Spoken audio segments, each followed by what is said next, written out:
guests will come and they will blow your mind. The audience will do so in kind. The little vanity mixed with some insanity on the morning show with GMP.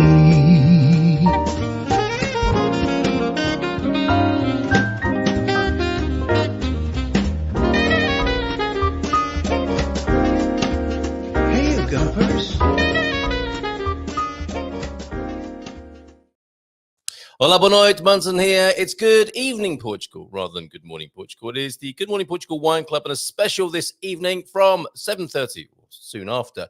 Look, we've got Hugh joining us, Hugh Forestier-Walker. Why have I put that? I think I've got that wrong. I'm going to take that off the screen immediately. And 8 o'clock, I don't know how that happened. I'm going to sack the staff, which is me, really. I'll give myself a good talking to after the show. At 8, we've got Backyard Bottles, which is not a crafty euphemism. It's the wine that's available on your doorstep. And I'm sad to say, actually, the closest wine I could find was Óbidos. I live in San Martinho de Porto on the Silver Coast. And the closest thing I could find that was anywhere near my neighborhood was Óbidos. And I can explain why, I think, later on when the Wine Club Ninjas join us and we drink together from about 8. The regulars, who you'll see on the first Monday of every month, will be here. And in the meantime, let's give them a nice big round of applause. Let's get Hugh onto the screen. Hugh, good evening to you. Great to see you. Good evening to you, Carl. What a lovely evening. I can just see the sun slowly going down over Quinta dos Três Rios, who are just 800 meters away, a very well-known local winery. Well, you're a lucky man. Let's start there. In that case, you are in Viseu, which is how I was told to pronounce it, I believe. And I've got the official pronunciation from a Portuguese man, which you can find on our YouTube channel, by the way, as a short. And I think we'll probably be doing more of that, having people telling us how to actually pronounce things correctly. But that's where you are, right? The district of Viseu. You're a little bit outside the town. Is that right? Yeah, we're about 15 minutes in Viseu. And Tondela is our concelho, but basically we're right on the border. The river Pavia, which is runs from north-south, is our lower border, and on the other side of the river is the Viseu concelho. I see. Okay, and a lovely part of the world. I have been to your amazing residence, complete with vineyards. It's such a beautiful place where you live, and that is where you're talking from this evening, of course, and that's where you're producing the wine that you're going to be speaking about with us on the Good Morning Portugal Wine Club this evening, Hugh. So there it is. So thank you so much for being here and doing that. Can we have a little bit more context about the place, your place, not just your geographical location, but the house, how you got to be there, the incredible work you've done there, which in a way will bring us up to date, and then we can showcase the wine. So I'm a smoker by trade. Salmon and various other foods. And for 20 years, we had our business in the UK. And we were right at the top end of the market there. And we decided to chill out and come over to Portugal. We actually were told a little bit about this ruin. We came out on a Thursday, and on Friday, Saturday and Sunday, we kind of entered the property illegally and shook hands with the owner on the Monday morning with the interpreter and put down the promise. Never been to Portugal and never looked at another house. Amazing, amazing. So what possessed you to do that? Why would you do such a thing? What happened? It was just felt absolutely right. We fell in love with this property, the river, the land, the beautiful vineyards, which were absolutely overgrown. We didn't even know the vineyards were here. Really? We had to take a decision. We rang around the family. Should we make wine, or should we pull the vines up and plant pinimantis and do nuts instead? But oh my the goodness. family said, let's go for wine. Let's go for wine. Right. And 6,000 vines, which started out as just 6,000, and then I didn't realize at the time they actually go up and they turn into 2 cordons, and so instead of having kind of 6,000, we ended up with kind of 12,000 bits, which now produces 12 tons, 12,000 kilos of grapes plus minus a year. 4 varieties. Touriga Nacional, which is the king. The classic Portuguese grape, yes. Classic. Tinta Roriz and Jayan, and a very local grape, which is called Alfrecheiro Preto, which was developed in Viseu. And those are our 4 main varieties. And with that, we create our blends with a lot of help from our neighbor at Quinta dos Três Rios. Amazing. But you didn't expect to be growing wine. You didn't go there to grow grapes and make wine. We came here to convert this property into a bed and breakfast and to chill a bit, grow our own foods, produce our own olive oil. And then, while the tennis court vineyard, we actually were going to make into a tennis court until we discovered the vines underneath all the mimosa. And it was just the American rootstock. There was no inserters. It was just the basic vine sitting under the ground, which was completely overgrown. What do you mean, what American rootstock? Why American rootstock? Well, we've got to protect the vines against phylloxera, which is a nasty little bugger that comes and kills vines and is endemic in most of Europe. There are exceptions. Okay. So we had to tap into that. We inserted the variety we need into that American rootstock, Which is a bit hardier and capable of dealing with such problems. It withstands that, and you can choose all the different grape varieties. You can just insert whatever you like onto them. Amazing. Kept with the classic Dow wines, and those are the Touriga, Tinta Roriz, Alfrecheiro, and Jayan. Well, that's an interesting distinction you make there, or declaration. You are in the Dow region, and we don't hear enough about the Dow region. I think it's overshadowed by other regions in Portugal. So it's great to have you representing tonight from the Dow. I did notice that Quinta de Portugal have won some amazing awards just a couple of days ago, and they're based about 15 minutes from us. Excellent.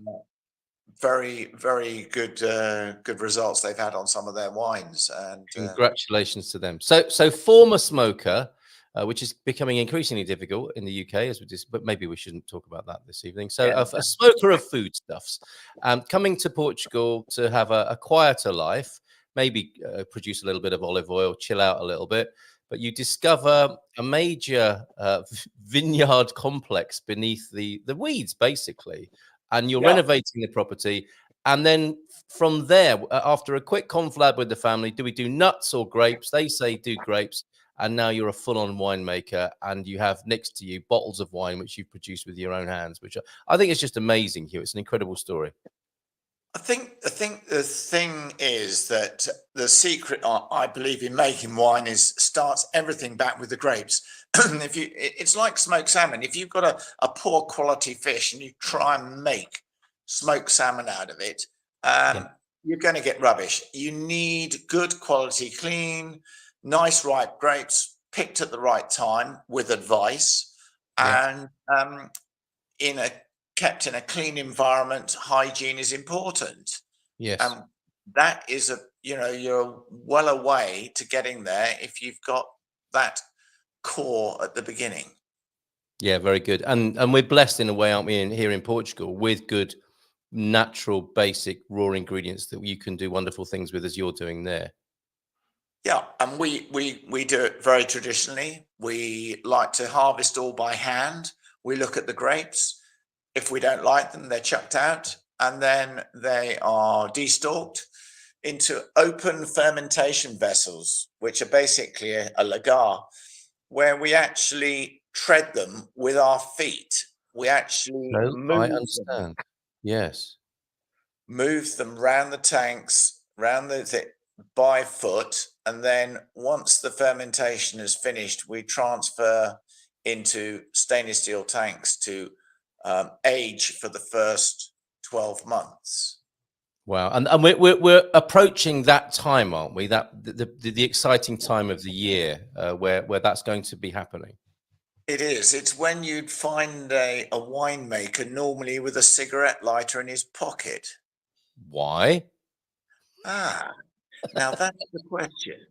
When the fermentation is happening, the CO2 is released as the sugar is converted into alcohol.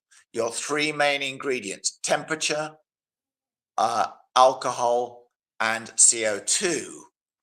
So you use your lighter to come down the side of your open agar, and when the flame goes out, you know you've got a blanket of carbon dioxide protecting your grapes.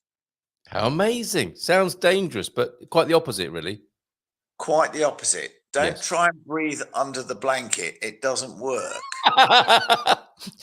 As you lean into the lagar and go, take a sniff of that, my boy. And it's probably not the best thing to do. Well, our young grandchildren initially were quite short, and my youngest used to go round the tank with his head tilted right back, so he had his nose above the line, and he could tread the grapes. He was determined to get in there. Bless him. We could have pulled the oxygen mask down and put it on, really. But Yes, it's like being on an aeroplane. You could have yes, drop down masks for people who are struggling with the absolutely. CO2 when they're treading the grapes. Fantastic. Now, we've got some pics of you, I think, from earlier on today, or certainly in the last little while. There you are out in your vineyard. Isn't that a fabulous picture there? Superb. Is it a little bit chilly? You've got a cravat scarf thing going on there. To be kind of not finesse, that's my sweat collector. Oh, okay. Oh, how unpleasant. Right, okay. Because it's pretty hot in the vineyards. So Yeah. what we'd be doing there is going up and down the Jayan, which is the first grape we'll harvest, and taking little bits of grapes, little bunches, half bunches from the whole of the area that we can. And then we went on, as I think you've got some other pictures where I we've do. used a rolling pin and we've crushed the Oh, here we grape. go. Yep. And we then let the juice come out. We don't want too much pulp. And then we filtered it and put it into a measuring cylinder. And in that measuring cylinder, we put a hydrometer. And this is the exciting time. So what we're doing is looking to see whether the levels of sugar, that's provisional alcohol levels, which are the actual hydrometer is pushed up by the sugar content, and we've got just about a 10.4 or 10.3 as we speak. That is the perceived alcohol level when fermentation has happened. Now, at the moment, with good sunshine, we're rising at between 1 and 1.5% alcohol every week. On the grapes themselves, still on the vine. Correct. Very interesting. Down now, and we've exposed all the grapes for maximum sunshine, morning and afternoon sunshine. And because the sun's moved a lot now, the afternoon sunshine is quite short. So we've got a maximum day sunshine on the rising sun side. So all the leaves, it also helps us to harvest. We haven't got to faff around looking underneath the vines to find grapes. We just go straight the way along, cut, check, bin, or out. And that's the new vineyard you're looking at there. That was created in 2000 by a previous owner, and we've got 3 varieties there, just under 4,000 or 3,500 plants up there. Keeps you busy then, Hugh. So you do all of that, and then you end up, and I know there's a lot, I'm missing out a lot, but you do all of that, and then you end up with beautiful wines from your own land there. And there's the back. You'll show us the front of the bottle in just a moment because you have it in your hand. But that's the back of the bottle. And sorry, I confused myself earlier on. I had you down for some reason, I don't know why, as Hugh Forestier-Walker. I don't know why that was, but that is the correct name, as you can see on the bottles there. Hugh Forestier-Walker, everybody, just for the record. Forestier-Walker, and there you are, the Universal LDA, the company that's producing the wine, made by you and your family and friends there. Absolutely wonderful. Trodden by, as it says on there, artisanal wine, hand-picked grapes from our, what does that say there? over 1,000. Sorry, it's a little bit small for me to see. Could you read it out for us about the hand-picked grapes and the little story there? Hand-picked grapes from 1.4 hectares of vineyard on poor granite soils.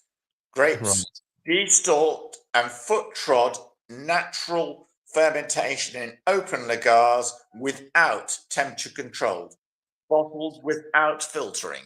So a lot of variables to deal with, and over the years you've learned with those, or learned how to manage those variables and foibles that are all part of this incredible process of making great wine. Yeah, and we like to kind of soften it with oak, so we tend to oak age, not in new oak, and really we want a minimum of 5 years for most of the reds. In fact, we've been drinking some 2014, which is 10 years, and it's great. I mean, we do put it through one of these little devices, which is called a Venturi. And Okay, what let we me do just give you the whole screen so people can see what you're doing there. Can you see there? So we're putting the wine in the top, and what it does is it allows the oxygen. And here it comes. Fantastic. And what this is doing is adding oxygen to the wine because it's been closed in here. This one actually is a 2017 pure. Wow. It's looking like a Guinness, Hugh, with all that oxygen going into it. Yeah, lots of Guinness, lots of air, and then what we'll do is once it's poured. And we don't pour all of it because there's a little bit of sediments in there.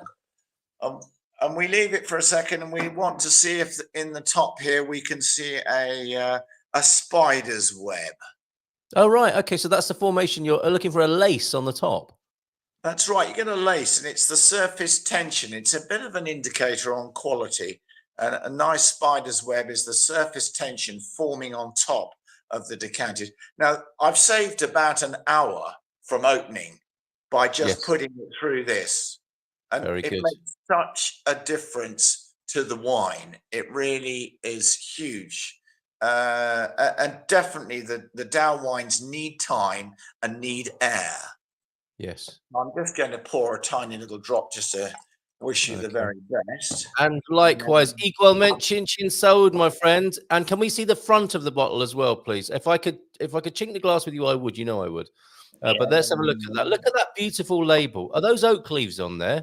That is, because that's our original motif when we had our smoked salmon business. And of course, oak is absolutely vital to the salmon business. And when we came here, the actual entrance to the Quinta, there are some tiles there, and below me, in those tiles are oak leaves and acorns. Oh, it's meant to be. That had to be meant to be. Anyway, cheers. Yes, then. Cheers, Hugh. So, Chin Chin, great to see you. I'm drinking white, not the Minola here. But very nice indeed. Moving on to red later. The Global Nobles are here, Hugh. Johnny Cocktail will be joining us in just a moment because I'm sure he's got a few questions, maybe ranging from American rootstock through to nodding appreciatively at what looks like a science project, as the Global Nobles are saying there. You had a nod of approval, I think, from Johnny there. And Alan's also joining us. Alan Martin's tuning in from Massachusetts tonight. How are you, Alan? What are you drinking? Maybe a little bit early in the day for you in Massachusetts, but you know, who knows? No, never too early. Let's give him a round of applause. The man who's saying it's never too early, Johnny Cocktail, joining us on screen. I'll tell you what, let me move this frame out the way. Good evening to you, Johnny. How are you this evening? I am terrific. Thanks for having me. And isn't it amazing listening to Hugh and the story of the place? And I'm going to show you the place now as well. It's quite extraordinary. What did you hear there that you'd like to pick on and maybe ask a few questions about? Well, just the serendipity that you arrived not intending to be a winemaker, and here you are, and evidently doing quite well. So congratulations. Evidently doing quite well. It's amazing, Johnny. Visit if you can, and you can visit and you can stay. This beautiful well, I'm calling it a Georgian residence. It's a Portuguese residence, of course, with some Georgian flavors, because an earlier British gentleman came over to Portugal to investigate the area, liked it so much in a Victor Khayyam sort of way, and decided to live there. Could you tell us a little bit about that history, Hugh?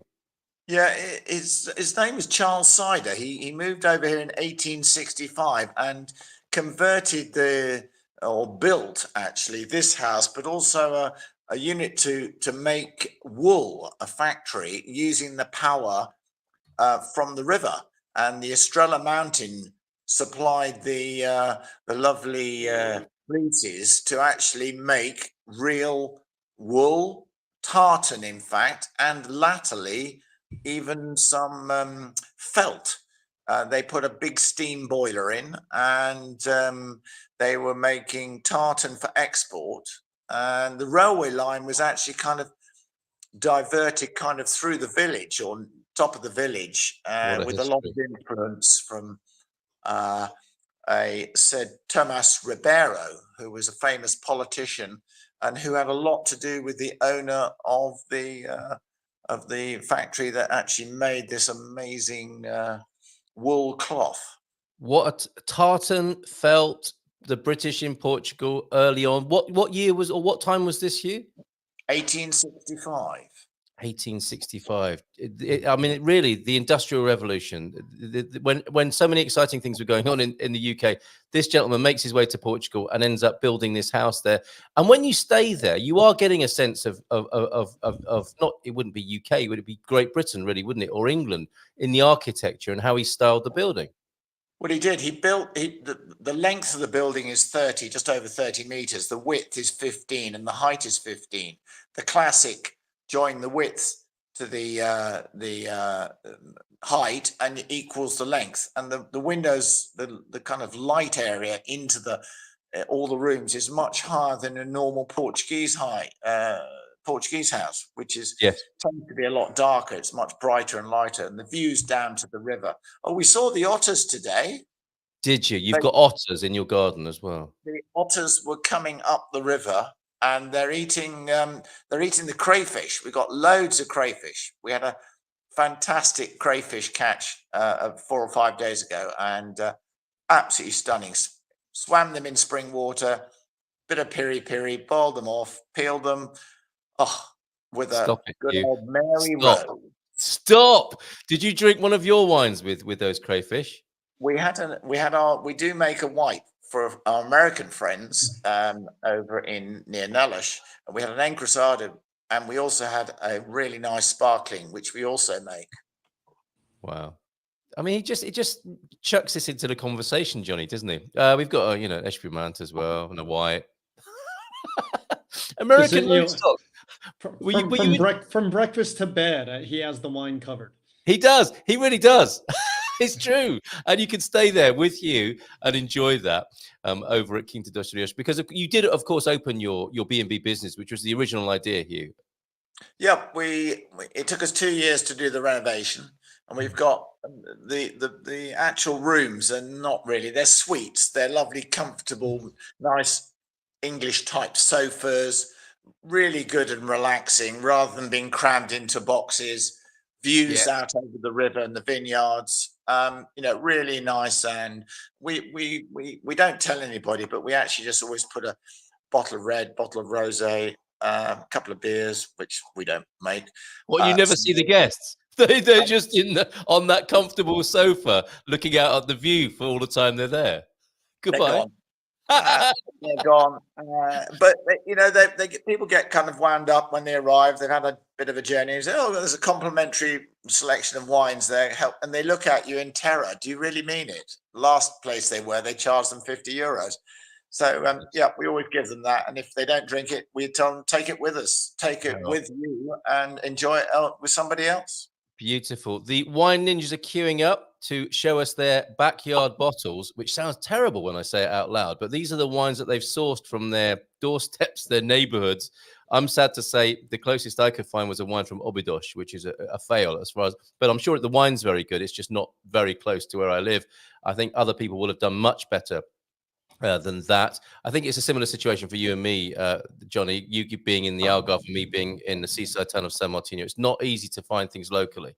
Johnny's done it. Anyway, we'll come back and we'll find out all about that in just a moment. We want to, in the last few minutes of this part of the program, talking to Hugh here. American rootstock, Johnny, were you surprised by that there's a hardy rootstock that the Americans have introduced, or has American origins as it has been introduced into Portugal? Oh, no, not at all, because the phylloxera was devastating throughout Europe, and so that was common for rootstock from there. And so a lot of the South American wines also were built on American rootstock. They were wiped out, and so because they were imported a lot of the French varietals to South America. So yeah, it's resistant, and it saved the industry.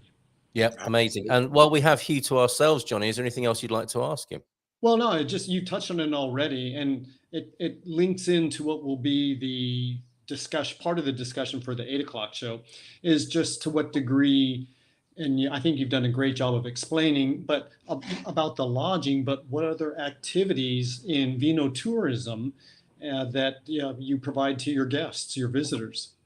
Yeah, basically that we take people on tours around. So we go over to Quinta dos Três Rios. We can see their modern and traditional, because they both do fermentation in enclosed vessels, the conical towers, but also in open lagars. And we take them to as far north as Naval, up in the Douro, and we go and see how one of the most famous port wine producers is, but also the origin of Nacional, which is before the word Touriga. It's one of the only very small, less than 1 hectare of vines which are naturally grown direct without any sort of American or insert American root top.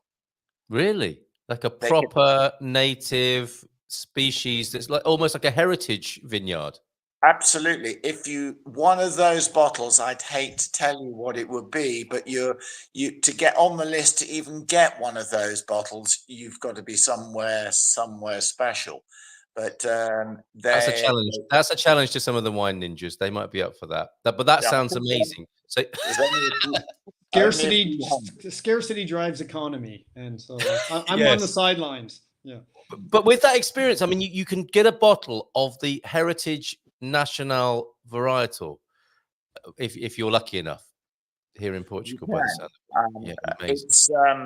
It's Naval is the Quinta, and it's just north of Pinhal, and they have a fantastic wine tasting table and area there. Just go on their website. It's great. Amazing. I'm sure I'll have a bottle when I get invited to Ronaldo's house. Yes, that's the way to think about it. I like what you did there, and I'll be right with you. Okay, I'll be joining you on that excursion, if I may. Hugh, it's always fascinating and fun talking to you. Will you stay with us for the next half hour as we chat more about other wines from around the country? This is how you can visit Hugh, hang out with Hugh. Is there a picking and pressing opportunity at the moment? Do you offer that, or is that sort of friends and family only? No, there are people who have already booked in to come. People who want to come up for the day, might be able to help, but we need to know a little bit in advance. Basically, the harvest for the white starts on Wednesday. That's for the Espumonte, the lower alcohol. About a week later, 10 days later, will be the main white wine harvest. And then we'll be probably going into the Jayan, and that will be harvesting probably about the 20th. And then right through to the end of the month, probably the first few days of October. Yeah, so there you go. That's September's looking very exciting. At minola.co.uk is the website. The place is Quinta dos Três Rios, the farm, the vineyard of the Three Rivers there in Viseu. An unusual and I think overlooked part of Portugal, and of course the Dow as well. The Dow wines not spoken about as much as they might be as well. Last word to you, Hugh, before we move on and open up the conversation to the rest of the wine ninjas this evening. Well, we look forward to seeing what wine people have found. I still think the Dow is a very underrated wine, and I would welcome anybody to come and try it. But yes, a nice invitation. What a fabulous invitation to leave us with. You absolute legend. What a lovely story, adventure, inspiration you and Jane are. We must mention Jane, of course, and the whole family who've made that an amazing place to visit and be inspired by. So, Hugh, thank you very much indeed. Cheers to you. Whilst that applause is running there, and let's keep it going, let's bring the amazing Austin brothers and sister from Alviagra. Good evening to you, brothers and sister, this evening. How are you? Good evening, viewers. Good evening. Good Hello. evening. How amazing is that? The chance to pick grapes. I think we will be popping over there, Austin brothers, at some point to go see Hugh. It's a fabulous place to visit. How is your part of Portugal this evening? Central? Has it been nice and warm over there? Windy. Couple of days windy today. Chilly and quite windy. It's like a switch has been flicked, isn't it? Yes. Winter's here. Okay. All right. Fair enough. Because we're up fairly high here, we tend to catch any low coming cloud off the Atlantic, so it can go a bit dull. Yes. And windy. Cloudy this morning with fine mist. Yes, but we did have a little bit of sunshine. Sun came out, it was warm, but it's been generally quite windy, so unpredictable weather. On a scale of 1 to 10, what wind? Probably about 6, 7. 6 or 7. You heard it here first, sportsmen. Well, moist and windy over in central Portugal, and the weather not too favourable either. Right, we should fess up with Hugh here and say that our experiments in the Dow region as the wine tasters of the Good Morning Portugal Wine Club have been a little bit inconclusive, haven't they? Did you want to say any more about that, Gary? I think you have a view on the Dow. With our DAOs, we've always been a bit sort of inconsistent. We found a lot of mediocre ones. We had the odd occasional good ones and a few that really didn't impress us at all. But we learned some weeks ago that apparently with DAO wines, they've got to sit for a while and be of a certain age to be sort of accountable. So, yeah, as we go on our great ride of knowledge and learning as we go along, these are the things you pick up. So yeah, I'm not totally anti-DAO, don't get me wrong. I'm just not. It's a bit more of a wild card, isn't it? In the deck of cards that we've got used to, having tasted, I think, nearly 100 wines now since 2020. It is a bit wild and unpredictable, perhaps. I think the Dow compared to some other regions. But we can come back to that controversy and find out what you've got from your backyard and your neighbourhood, the Austins, after we've brought Miguelito onto the stage and Kat as well, but from somewhere else, I think. So let's bring them both onto the stage. Mm-hmm. Hello, folks. Hello. Hello. Hi guys. Hello. Hi. I think you know each other, don't you? Yes, we've met. Can't see anybody. Oh, that's a good thing. But in different locations, I think, this evening. So tell us Correct. Different continents. We're in different continents. Wow. So thank you very much for making that effort. Where are you, Catherine? I'm at home. I'm at home in Figueira dos Vinhos, Portugal. And Michael, well, he can tell you where he is. Okay, go ahead, Michael. Yeah, I'm sitting in my friend's backyard in quite sunny Washington State in the north, in a little place called Kettle Falls. That's where Catherine and I brother home. And it's midday, so I'll have to be careful on this tasting. At 4 o'clock, I have to go to another Good luck. Okay, well, thank you so much for being with us live from Washington State. That is fantastic. What great effort. You're truly a wine ninja and truly a defender of our right to good wines. We'll come back to you in just a moment to find out. I think you'll have sourced something different to each other, right? Kat, you'll have found something local, which of course is Figueira dos Vinhos here in Portugal. And Michael, you'll have something interesting for us as well. Something local here. Oh, how fabulous. All right, wonderful. So it's going to be an interesting evening. Let's go to Colin Ross Jones, the Formula One drinker. There he is, just having a quick Formula One drinker. Oh, my goodness. How are you this evening? Fine, thank you. Hi, You won't believe it, but I'm drink. Hi, Hugh, how are you? Good. Quinta de Lemos. Oh, from up the road from Hugh there. Yes. Very good. Donna Louise, 2005. Excellent. Good Wow. wine. He's pushed the boat out this evening. Colin has pushed the boat out. It's not from it's actually from Hugh's doorstep then, rather than your own, which I like what you did there. And if it wasn't for you, Colin, I wouldn't have met Hugh Well, in of the course. first. So I'm eternally grateful Nope. to you, Colin, and your contributions this evening. Sorry, you're going to add something there? Yep. No, just readjusting the piles. What? Oh, okay. Yes, very good. Right. Well, thank you. Too much information, possibly, but honest nonetheless. As we have become accustomed to your authenticity and honesty, feel free. Right. Well, let's go back to Alvagra and find out what they found on their doorstep. So, what is your backyard bottle, the Austins? Backyard bottles. Oh, okay. There you go. Backyard bottle. We've got a red and a white. We've got a red from around here in Alvagra, and the white from up by us, other house in the Aleros region. This is the white. Okay. And it's the colour. I think you've had this, Carl. Vino Biculum.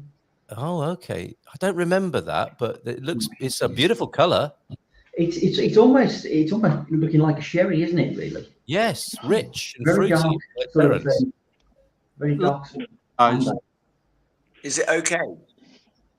Yes, it's very nice. It's very pleasant. We've had it before. That was oak aged rather than is it okay? Yes, it's oak aged. Right. Very okay. It's very okay. Yeah. We've had this before, and we know it to be a really quite pleasant and very different wine, because this grape almost went out of existence. It almost went extinct, and only in the past sort of 20, 30 years they brought it back, and it's kind of making a slight comeback in the Castillo Branco region. Very good. It's a very, very unique grape because it actually grows up on the trees, and usually grows by water or stream or something like that. Wow. And it's got a very unique taste, very different taste than most white wines. And of all the white wines I've ever tried, this is the most sensitive to temperature. Yeah. If it's too cold, it will be lost because it will lose all that flavour. But if it's too warm, then the flavour gets distorted and not the way it should. This is at the moment about 12 degrees, between 10 and 12 degrees. So it's just about right for this wine. So you're getting all the flavour without any sort of penalty for it. So it's pretty good. Very good. Can we see the label again, please? Yeah. And hear what Terence has to say about this, because we look forward to his reviews. What about the label? Well, yeah, but the wine as well. If that's you're a very visual person. Let me start with the label. It's very interesting. At first, I have had this before and probably been a little bit dismissive of it. Dismissive of it. I haven't had that much. Got hecklers now. Shut up! You carry on, Terence. There's plenty of time for heckling. Rubbish, get off. When's the bingo on? What you notice, first of all, it's a really unusual colour, right? Yeah. It's almost like a sherry colour, right? And you expect a kind of sherry sort of finish and deepness and a sweetness. It does have sweetness. It isn't like a sherry. It's more like a wine. It's got the colour of a sherry, which is set to confuse you. But it's got depth. And it's got sweetness as well, which is really weird because it's got a sourness and a sweetness all in a mouthful, which I'm still trying to kind of sort out. Like 60-40, 50-50, 70-60. I don't know. I was never very good at maths. But it's quite interesting. Yeah, it's quite pleasant. It's reasonable. I'm getting faint praise. I'm definitely getting faint praise. I thought you were going to say it's got Betty Davis eyes as well, with the way you were describing it. Thank you, Terence. Hang on, let me have a look. No. No. Okay. Linda, Linda, your view. My view. No, Linda's view. No, sorry, Linda. Oh, excuse me. Just as you take a big sip. It's very pleasant to drink. Doesn't have a very strong acidic taste to it. It's quite smooth, quite mild. But it's sort of like, it is an unusual taste, and I think it's perhaps because you're getting the flavour of the skin as well as the pulp. Yes. Because I think the slight sourness probably comes from the skin rather than the pulp. It's pleasant. It's quite a confusing wine, isn't it? Because it's coming at you from a lot of different angles, so you don't really know what to make. Because the texture of it is a bit unusual as well. Because most white wines are quite light and fresh, but this is actually quite, for want of a better word, a chewy wine. It's got a certain almost oiliness to it. Is it hanging on the glass? It's hanging on the glass, is it? Well, it would do, I think, if you really give it the leg test. Kat, you're nodding. Do you know this wine? Yes. No, I'm nodding to hearing their comments. It really looks like an unusual wine, so I'm always interested in unusual things. Yeah, very good. Okay, we'll make sure we've got a link to that in our chat, and we'll come back to you, Austins, for your red of the evening as well. Very nice. Backyard bottles in the plural over in Alvayagra there. Let's stay with you then, Kat. What have you got from not far away from Alvayagra? Yeah, just up the road from Alvayagra. This actually is a wine, and this is, like, I suggested this topic because we were in our local Auchan, and they had some wines that are like really right from the region, and that's like, well, let's give those a try. And so this one is from the town of Avelar, which is, I couldn't find any directly from Fig dos Vinhos, but this one is from Avelar, which is 12 minutes, I suppose, drive away. And I think, as well, isn't it? Yes. Yeah. And it's they've been producing wine for 70 years, which would make them a new winery in Portugal. And it's just your basic label. It's just a basic red. It's called Marco de Aldea, a mark of the village. Lovely. And that's it. It doesn't have any information about what's in it or the year. It just says selection of Caves Avelar. 70 years. We've been making wine for 70 years, and there are sulfites. That's the 4 pieces of information you can get from this lovely bottle of wine. Yeah. Amazing. And how is it?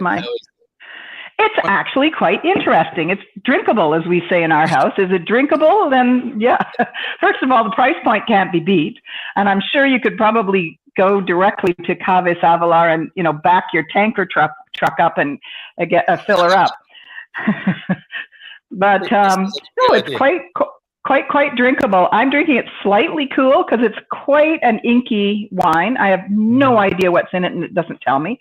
But it is very fruity, but not, nice berries. So I'm enjoying it. Very good. Thank you so much. An excellent review, and what a joy to find something local and give it a go. Yep.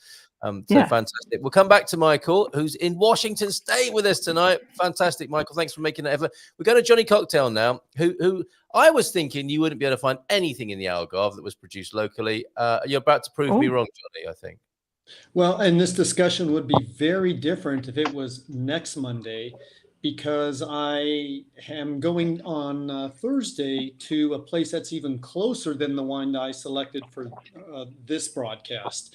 So I'm going to keep that in the back pocket. So that might be a reveal in a future broadcast. But what I ended up doing was going last weekend to, and this is why I was asking Hugh about this, is that I went to a tourism event. We harvested the grapes, we sorted the grapes, we stomped on the grapes, we had a spumante with some little appetizers, some patishkos, and then we had a very nice buffet lunch with, they kept replenishing the varieties of foods, and we had multiple wine tastings with us. And this was in Cabrita, which is, I think, much more marketable, clever on their choice not to name it Cabra, because you'd rather have the Cabrita wine than the Cabra wine. And it's the Negro Mole, which I've never experienced before. It's, as they describe, kind of like a Pinot Noir. And so it really hits a nice lane. And that as I was first tasting them, I thought this would be perfect with roasted chicken, a roasted pork. And it's a lighter alcohol, 12.5%. You even if you had with your lunch a spinach salad with strawberry and maybe some a little a cheese in that, it would go really well with this. So yeah, definitely it has earned a place in my the wine in my house, and I'm enjoying it. And I normally gravitate to bigger reds, so I'm very pleased, and I endorse it. Very good. I'm looking up Negra Mole. It's considered to be the second oldest grape variety in Portugal, right after Cercial in the southern region of the country. In the Algarve, it is the native grape. It is a native grape that makes it unique in itself. It is also an abundant grape variety. So I'd never heard of that. We've been tasting wines for quite some time now, 4 years here on the club, and never heard of Negra Mole. We might have talked about it. You're welcome. Yeah. Thank you, Johnny, for bringing that to our attention. Fabulous, fabulous, and you're enjoying it tonight. Absolutely, it is a very pleasant wine. It's bright acidity. There's an absence of tannins. The nice bright fruit, like they even acknowledge strawberry and pomegranate, which is really belongs in the Algarve. We're swimming in it, so I really enjoyed this wine. I'm happy with it. Very good. And with happy memories of the experience that you had at the weekend as well. That always helps, doesn't it? Absolutely. I was in great company. We had a collective great time. And it's in the big picture, it's in the Silvish area. So it was about 45 minutes from us. Very good. Thank you. Incidentally, we'll go to Michael in just a moment, and I'll put you the link to the grape variety if you want to learn more about it. Nubianet is with us here in Oakland, California, near San Francisco. It's 70 degrees in the Fahrenheit, 21 centigrade. Will heat up as the week goes on, nice and dry. So the wine grapes are happy here. Thank you, Nubianet, for joining us, as well as Alan in Massachusetts tonight, and the Global Nobles up in Porto this evening, or I'm guessing you are with Starbuck up there. So lots of love to you. Great to see you here this evening. Let's stay in the United States. Nubianet in California and Michael in Washington State. How is it there? Give us a little bit of a pen portrait of where you are, if you don't mind, Michael. Well, we live about 90 miles. Our home is about 90 miles north of a city called Portugal. We're on the bank of the Columbia River, which is right behind me here. You can see it down. Wow. Yes. And it's a very warm climate in the summer. We have, for instance, this week it was in the high 30s all week, and I was working in my boat, working on the car. And yesterday it got up to 97. So what's that? About hot. Yeah. Hot. Yeah. Bloody hot. Get out of it. 39, I think. Yeah, it was very warm, and I've been working like in this week at those kind of temperatures. Today it's cooled off. It's clouded over, and I would say 25, 26. Wow. Very pleasant, light breeze, and I'm sitting in a garden that's just full of flowers. It's just great. Sounds lovely. Yellow jacket wasps. It's a very bad year for them, and I got last night. My host got stung the night before. So anyway, well, it turns out the Americans make wine. So can you tell us about that? Yeah, actually, they do have some fabulous wine. Thank God they did do it, because the rest of the world would be short on rootstock nowadays. Yes, it's true. Yes, as we discovered. So what have we got? They don't have any of their own varietals. They're all imported grapes originally, but as we know, when the phylloxera epidemic hit Europe, it was a godsend having them as well. And even you made a reference to South America sending vines back. They sent a vine back that people had thought for years been lost, and everybody thought it was Merlot, and in fact it was oh God, the name's just gone from my head. A different one. They found out from examining the DNA in the dead stock of this grape that this one that Chile had been sending, saying it was Carmenere, was not. And it's a very subtle. subtle difference between that and Merlot. So now that's great. Can you remember its name, Kat? Carmenere? Carmenere. That's it, Carmenere. And now that's grown in the US as well as in South America as well. But I love this. It's like a time capsule, isn't it? It's like we've all helped each other out across the world with preserving the varietals. What a lovely story. Yeah.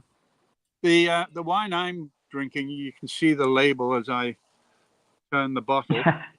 Right, we'll give you a big screen. Oh, yeah. Okay. There's the cork, and you'll see it's in a funny bottle too. So I made this wine. The grapes are from my backyard. A bit like Colin then. Oh no, sorry, that's a 40 gallons. Well, not this, 40 gallons a year of this, and the grape is called. And the Frontenac was cloned in the Upper Peninsula of Michigan, at the university there. They were looking for a clone that would get an early bud and an early fruit, so that they could get it in before the frost hit in October. So they developed it. Of course, because of that, it's a very acidic grape. So for some strange reason, when you espalier it, you have to espalier it about 18 inches above the ground. And for some odd reason, the acid is lower. If you espalier it on the normal espalier, say 40 inches high, it would be so acidic you couldn't drink it. It's just, I don't know why. It's amazing, but it works. Once I found, you can't find something out like that very quickly, can you? This is the evolution and experience of winemaking, isn't it? That's there for you. It's amazing. It took 2 years after we started getting enough grapes off these vines. It took 2 years before I found out. I watched the video. Somebody must know how to fix the acid problem. And there was a video at the University of Michigan telling you to espalier it, basically 20 inches lower than everything else. So, and you'd never have thought of that, would you, if not for the love and attention and sharing of another winemaker? Fantastic. No, you hardly ever see wine espaliered that low. It's quite rare, except when you get places like the Canary Islands, where literally the vines are living in a volcanic hole about 12 inches above the ground. Yeah, amazing. So how is that? How is that out of the bottle? How is it on the nose, Michael? Actually, I think this is my best version of this wine. This is 2021, and I have really nice fruit, little notes of raspberries in the fruit. Nothing much more than that.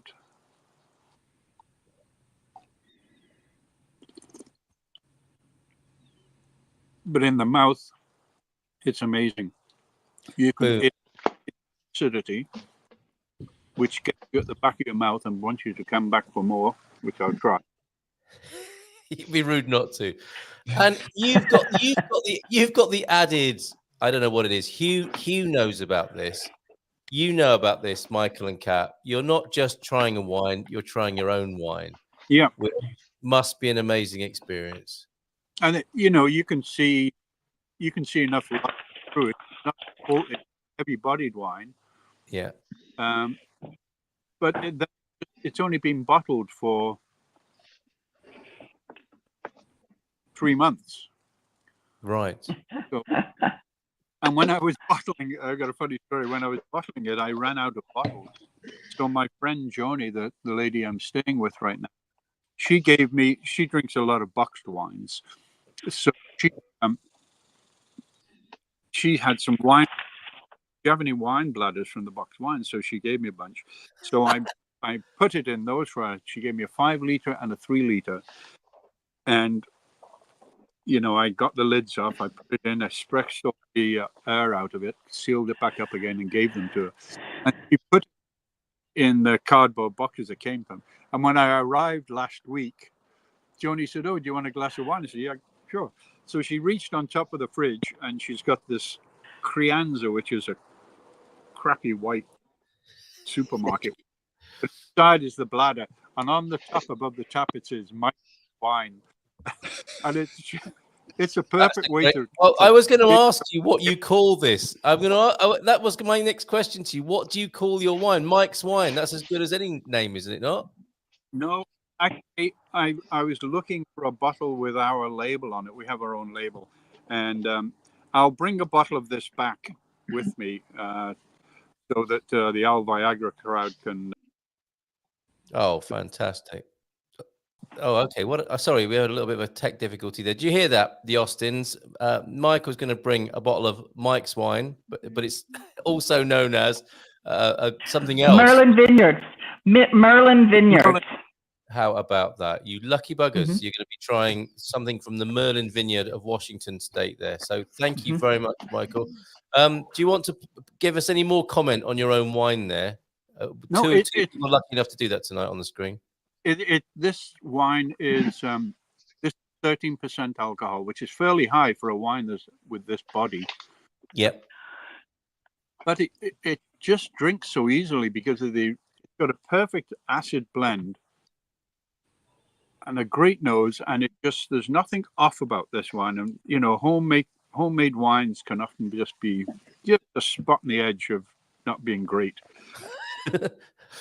or worse. Yes. I've thrown away a lot of wine during my practices. I mean, I think each year I've probably thrown away 40 liters of wine. For years, I never figured out how to do the fermentation process and keep a real good seal on it until I discovered argon gas. And now every one of them, when I've got them in the carboys, they get a shot of argon that seals the top, keeps the oxygen off, and my success zoomed up. Amazing. I'd be tempted to have a little go on that myself as well. But anyway, Michael, that's amazing. Drinking your own wine, how special is that? Hugh, before we go to Colin and back to Al Viagra to find out how their red is doing from their doorstep, Hugh, what's it like for you to be tasting your own wine? I don't think you approved of throwing wine away, did you, there when Michael was talking about that? Terrible. Yeah, we certainly never throw any of the wine away. We keep and save all the sediments and everything, because all of that goes to make our spirit, Aguardent Vinicra, which is a brandy. Yes. And our brandy is 85%. Colin and I have tried that, or I did. I don't know if Colin did. We were there. We tried that. Certainly did. We never remember these experiences though, for some reason. we oak age it, and we can add this to a red wine, which has only got a 2% fermentation alcohol level. Filter it and add the brandy at 3 wine to 1 brandy, and we make something special. Wow. Yeah, I can attest to that. That's amazing. So let's not be throwing it away. Let's make an aguardent in the Portuguese style. Absolutely. Alembique. And Hugh, are you over it now, trying your own wine, or is it still special each time you open a bottle of your own production there? You're never over it, but my wife generally likes to get some other wines in to put the fear of God in case something's near to ours. Very good. Hugh, we'll come back to you for more. Let's go to Colin, who's drinking something from your backyard, Hugh. The Quinta de Lamegos, is it? Lemos. So there's a very fine restaurant up the hill there over the other side of the valley from Hugh. You went up there, Colin, did you? Did you eat there, or did you just go to the Quinta? No, I've never been there. No. Oh, you knew about this. Okay, very good. Yeah. Basically, because Liz doesn't drink red wine, I really find it hard to give you a proper assessment of this very nice wine, because apart from the last time you and I visited Hugh's, I think I hadn't drunk red wine for 4 or 5 years. Wow. So and this is the first glass I've had since we visited Hugh. Wow. So it's very difficult. Yeah, okay. So it's very difficult for me to assess this in the proper manner. So I hand it back to Hugh because he knows it very well. That's fair. Are you enjoying it though? On just the most basic level, are you enjoying that? Of course. I mean, good. It is 14%. It's a 2005, and I'm enjoying it. Very good. Hugh, what would you say about your neighbour's wine? Well, it's a classic wine there, named after one of the women members of the family. This is, I think, Celso Lamos's mother, Donna Georgina, and this says Donna Louise on it. Oh, that's a Donna. Well, that's another member of the family. But right. they're all family. But the thing about the wines, basically in this region, they need time. And, forget, 5 years is minimum. Our Touriga Nacional 2012 is just nice now. Wow. Yeah. You really have to be patient. I was interested to know if in the American wine there, was it oak-aged, Mike? Was that an oak-aged or not oak-aged? I put oak in this. I used Hungarian oak cubes in the fermentation, in the carboys, and it was on for about 12 months before I racked again. And I do that with pretty much all the wines. I either use Hungarian or California oak. California gives it a nice softer nose and mouthfeel. The Hungarian's a little stronger, but it adds the oak fast. And I talked about throwing some of my wines away. I have to say, the reason I've thrown them away is I've worked hard at trying to resurrect them, and it's exactly the same nose in every one. So it was something I was doing in the process. It wasn't the grapes, because I could have 4 or 5 carboys of the same wine next to it, and they were all perfect. So it's something I had done in the process. And, as an amateur, it's easy to make mistakes, and they're expensive because these are all made with grapes we buy either I've grown myself, or my neighbor about half a mile away has some very different varietals that were made specifically for growing grapes up in this area of Northeast Washington. And a few of them are French and European clones, and others they were made in the University of Washington. And those I've had more trouble getting right, because I'm not exactly sure what the wine should be like, because nobody around here seems to be able to make a decent one with them. I think I've made the best ones around here, and they'll all admit it. Very good, very good. So it's taken the. So I have thrown wine away only because it's not recoverable, and I don't have a still. Okay, I love that as well. That you've been the incomer who's made the best wine. The profit's not known in their own land, but the incomer has done a great job by the sound of it. Brilliant, Michael. Thank you so much for that. And we'll come back in the after party to why Hugh doesn't approve of oak cubes. I think there was a bit of a gesture of some sort there. We'll talk about that later. We must go to the Alviagra Red now. It's very quiet over there. Is it because winter set in Alviagra? Very muted and quiet at the Austin. No, we've just been having a few little notes between us here because, to be honest, this red wine it terrifies me because I had it once before. Yeah. Right. I don't know if you can see that. I thought it was called Valdebrenia. Yeah. Okay. Brenia means something, and I can't remember what it means.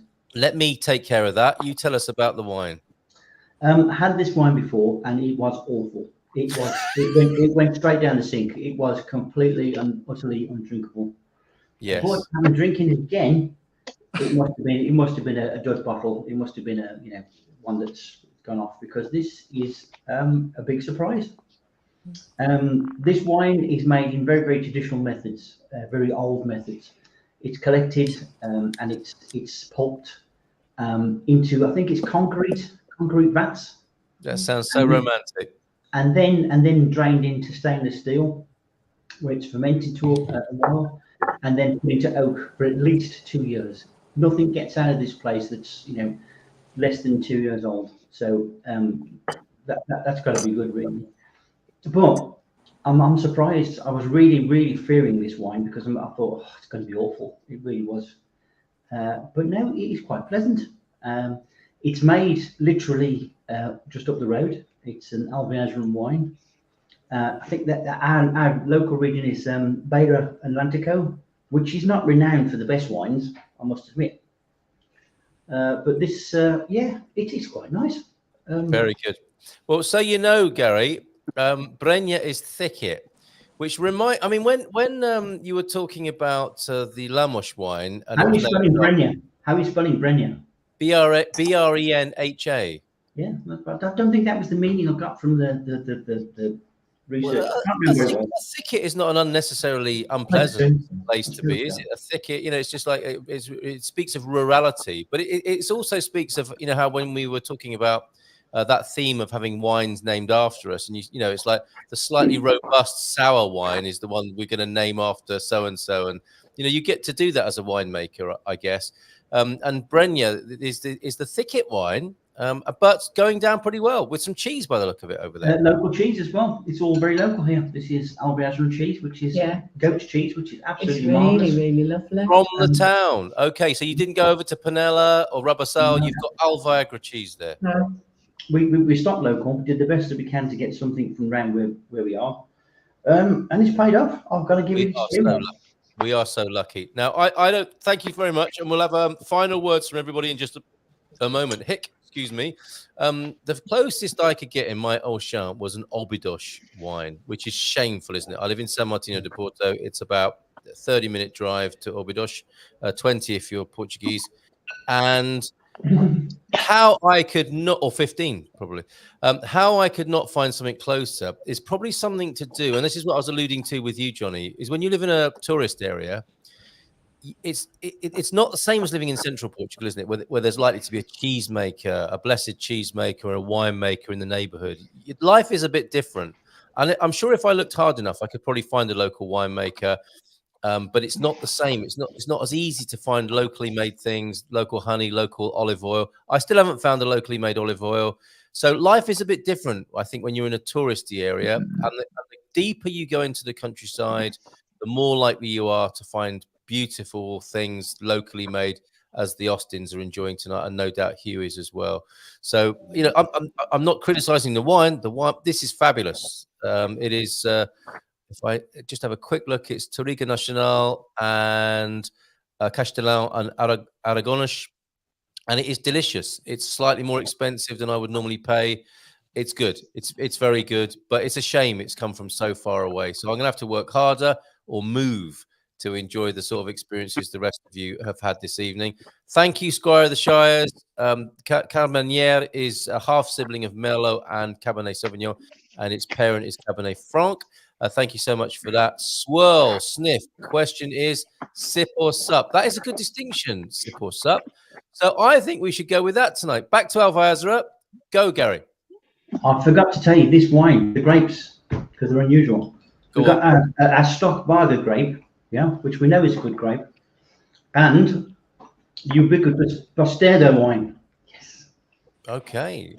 So it's going to be an interesting one. And as robust as it sounds. Okay, so let's. Yeah. With your white, is your white or a sip or a sup?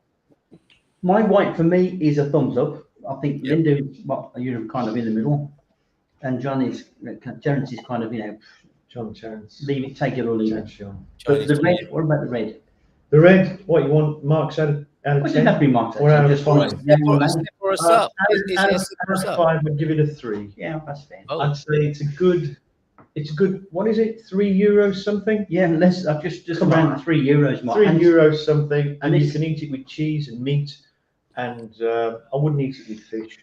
But no, you know, it's pretty reasonable. 2018. You have it with a nice tench or guppy. A nice tench, yeah. Bit of a goldfish, yeah. A nice ling. No, I wouldn't put fish with it.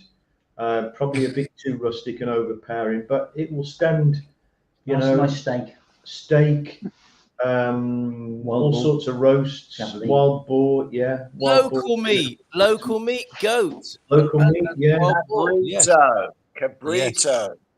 Yep, there you go. Yeah. What's the stew called? The Champagne. Champagne, yeah. It would be a good one with champagne. I reckon. Yeah. I get the feeling. So, Austin's. I'm getting the feeling that going local has been a little bit disappointing. Am I right or wrong with that? No, not for me. No. A surprise actually, because as I said, this one I was thinking, oh no, because this is the only one really around here that's any notoriety. Yeah. And last time I had it, it was awful. It really was. It was drain cleaner basically. Okay. But this must be the proper product. And very good. So fair enough. The whites I always like. It's one of those wines you're either going to like or not like. But yeah, the white for me is less so. But then I'm a kind of red guy, so the white not so much. The white is pretty. It's interesting. It's a nice colour. But does it really? Would I make my way to the supermarket or stores to buy it? Probably not. I might buy this red one again if I've got the right meats with it. You know, yep. I think it's a meaty wine. Yep, very good. Okay, thank you. Keeping the red flag flying. That's Terence Austin there. Renaissance. Traitors live and cowards snoo. There's always got to be a bit of singing in. Yeah, that's right. With my Welsh background and everything. Thank you, the Austin. Stick around for the lock-in, and we'll go clockwise around the screen. Let's stay with Michael, who's at 12 o'clock currently on the screen. A bit unfair, possibly, to ask you to mark your own wine, but concluding thoughts on your opening of your precious own creation there. Well, if I was to use the American wine scoring system, this would end up being probably about a 3 out of 5. But I'm really happy with it, and a lot of my friends are happy with it because I can't carry it to Portugal, and I've been giving cases away, so my friends are happy. Why can't you carry it to Portugal? Import duty? You're only allowed to, even if you're bringing your personal possessions, you're only allowed to bring 2 liters without paying. Sorry, how many? 2 liters, unless you pay. I think Salazar set that up, and it hasn't changed since then, right? 2 liters. My God. Mind, it's fine. I mean, I'm not even going to start making wine when I come to Portugal because I can't make wine as good. It costs me to make a bottle of wine here anything from $2 to $3, depending on what I'm using for grapes. If it's a couple of dollars, because by the time I go through everything, it costs that much. A good cork in your bottle is around about 90 cents. So it's not. Portugal doesn't like a good cork in their bottle. Let's face it. So I would pay 90 cents for that. But keep the change. Yeah. Don't spend it all at once. Anyway, and you know, the last time we had a meeting, we were talking about. I forgot how we got on this subject. I was talking about the fact that I hadn't brought back my favorite corkscrews, and brilliant! What I'd given one to my friend as a gift, and I don't know if you can see the name on the label. No, it's a beauty there. It's Cortali. It's called Cortali Sommelier. It's a French design corkscrew, and it's just absolutely awesome. Yeah, and you opened the bottle with Gaia Plum. It was so easy, and it looked great. You're bringing that back. Gaia Plum. Fantastic. Opener, which many of them. There we go. Yeah. So this is Joni's. I'll be bringing my rosewood handled one back with me. Did you find it? It's guess where it was? The going to Portugal box. Very good. Good. Very good. Just thank you so much. Go on, Johnny. Michael, just make sure it's in your checked luggage, because as I was coming over here and had carry on, one of my favorite corkscrews got confiscated. No, you couldn't do that because you're allowed a blade of 6 centimeters, and this one is maybe 2.5, 3. Well, The last time I argued that's- with TSA, I had to do a body cavity check. Yeah. Keep the corkscrew. Keep the thing. Don't They have their ways. Very good, Michael. Looking forward to having you back in you- Portugal. Thank you for joining us tonight. That's been wonderful. Yeah. And lovely to unite you both, the Whitbys on screen. Cheers. Cheers, mate. Thank you very much. I think he's got to go off to Bye, another honey. function. We'll all give him a bye, honey. Ciao, ciao. See you, Michael. Thank you very much. Bye, honey. We'll come back to you last, Kat, because this was your idea, and I think it's been a fabulous idea. Let's go to Hugh now. Drinking your own wine, made in your own backyard, and a very beautiful backyard you've got too, without sounding odd saying that. Hugh, what are your concluding thoughts this evening? Well, I think certainly the region here, thyme, and I believe oak. We were talking about oak chips, which we call teabagging. It's true. The whole reason to age in oak is to allow that rounding effect, but also introducing the wine to the outside world, to allow the angels to come and have a chat each night and take a little sample away, which is so important for that wine, to know there is something outside a steel tank or a concrete tank. So we really feel that a barrel, be it a Portuguese French oak barrel, is an introduction to the outside world. Fair enough. Understood. Okay, and those are your reservations about the Teabagging. process of teabagging. Yes. Okay. Thank you. Don't look that up on Urban Dictionary, anybody. Hugh, it's been a real pleasure to have you here this evening. Don't go just yet, because we'll have a little bit of a lock-in and a bit of a chat. Thank you so much for presenting your place, your wine, and the story of Quinta dos Três Rios. So thank you so much, our guest of honor this evening. Colin's had a wine from just over the road there. Teabagging, yes or no, Colin? Well, as I said, I'm not an expert anymore on red, but it's very drinkable. Fair enough. Nicely. And the bottle will disappear quite rapidly, I think. Excellent. Okay, so I don't expect you to see any comments from you on the show tomorrow morning. Have a great. Oh no, pickleball starts tomorrow. Right, pickleball and teabag. Pickleball. Yes, Pickleball is 3 times a week. Okay, all right. Pickleball. Yes, pickleball fans. but it starts back tomorrow morning. So let's get ready to pickle. So Colin is going to be rock and roll. A big bottle of red tonight and pickleball first thing in the morning. You legend, Colin. Well, we spent today putting new courts down. To the other lines have been down about 4 or 5 years and were looking worse and wear. So a number of us went there and did that this morning till about 2:30. Living the dream here. Pickleball by day, drinking red wine by night. It doesn't get any better than that.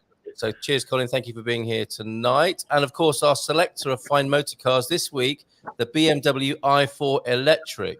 You chose something very fancy this week, Colin. Yep.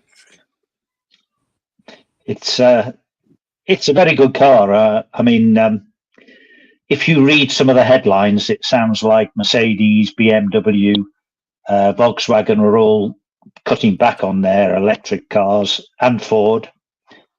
But the reality is that they all have to do 25%. In Europe, they have to produce 25% of their full itinerary as electric cars. Otherwise, every car they produce under 25%, they'll have to pay the equivalent of £15,000. My goodness. On that particular car. Incredible. Right. So it's not the end of the electric cars. It's not the end of electric cars at all. And that is a very good car. I think Hugh is sufficiently disgusted by electric cars. He's gone. Thank you, Colin, for that. Kat, did you want to add something to that? Yeah, I have an i3, which I love. So it's they're excellent. Yeah, excellent. Lovely little car. Little car. Is it the range extender or not? Oh, you bet. We're going to find out what that is in the lock-in. You're going to go last, Kat, because this was your idea. Let's go to Johnny now. How's that Algarve wine going down, Johnny? Your closing comments. Well, yeah, I think I already expressed my enjoyment of the wine, the endorsement, the flavors, the affinity for food it would have. So, I advise everyone, if you can find it. I don't know the extent of their distribution, but it's a very enjoyable wine. And I look forward to doing more backyard explorations. And if it fits with the theme, I'll try to expand upon the Algarve wine experience. Very good. As they say, they only do Guinness and Sangria in the Algarve. Tonight has that's proven, only in Villamora. Yeah. Tonight it's proven that you make wine down that way as well. Fantastic. Kat, this has been such a great idea. Are you pleased with the way it's gone? Most people have done pretty well on finding something. Yeah, I think pretty much everybody has been surprised one way or another. A surprise is always good. I would also like to find more wines right from my own little town, not 12 minutes away. But I mean, I think it's great. And the only thing is, I would almost all wineries, even the tiniest ones, do have online sales and delivery. So if you really want to try different things from different regions, you can do that. Superb. Kat, what a great idea. Thank you so much. It reminds me that when I first came to Portugal in 2007, I think, when you bought wine at the local shop, the little mini mercado in the town in central Portugal, it came in those white plastic sort of fake wicker work things. There's a bottle inside and it's wrapped in white plastic to make it look like wicker work. And there was no label on it, really. It was just wine. You asked for wine and you got one of those filled with wine from the local shop. And that was it. And there was no internet to speak of, was there? I mean, there was an internet, but you weren't ordering online. You were going in the middle of nowhere in Portugal and you were asking for wine. And that was the wine. And that was it. And it was pretty good. It was pretty good. That's what local people drank. And I think it's fair to say things have got a little bit more sophisticated. And hopefully those, in fact, those are the bottles you find when you buy a house in Portugal. There are always a few of those in the cellar, I think. So maybe there's a deposit available. That's another discount on your house when you buy a house. You can take those back to the local supermarket and get 50 cents on each one. So there you go. More value and more things to commend the good life here in Portugal. Thanks, everybody. Thanks for the idea. Kat, tonight, great idea. Wines from your backyard. And Hugh, our guest of honor from Quinta dos Três Rios. Check him out at minola.co.uk. Go visit, and maybe you can take part in the grape picking there.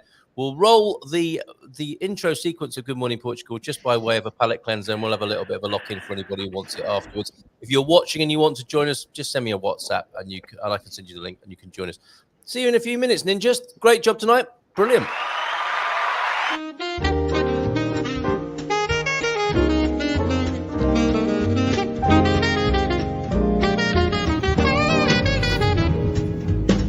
In Portugal, there's a YouTube show full of fun facts you need to know. Carl rings the bell and the members show to the GMP morning show. Featured guests will come and they will blow your mind. The audience will do so in kind. The little vanity mixed with some insanity on the morning show with GMP.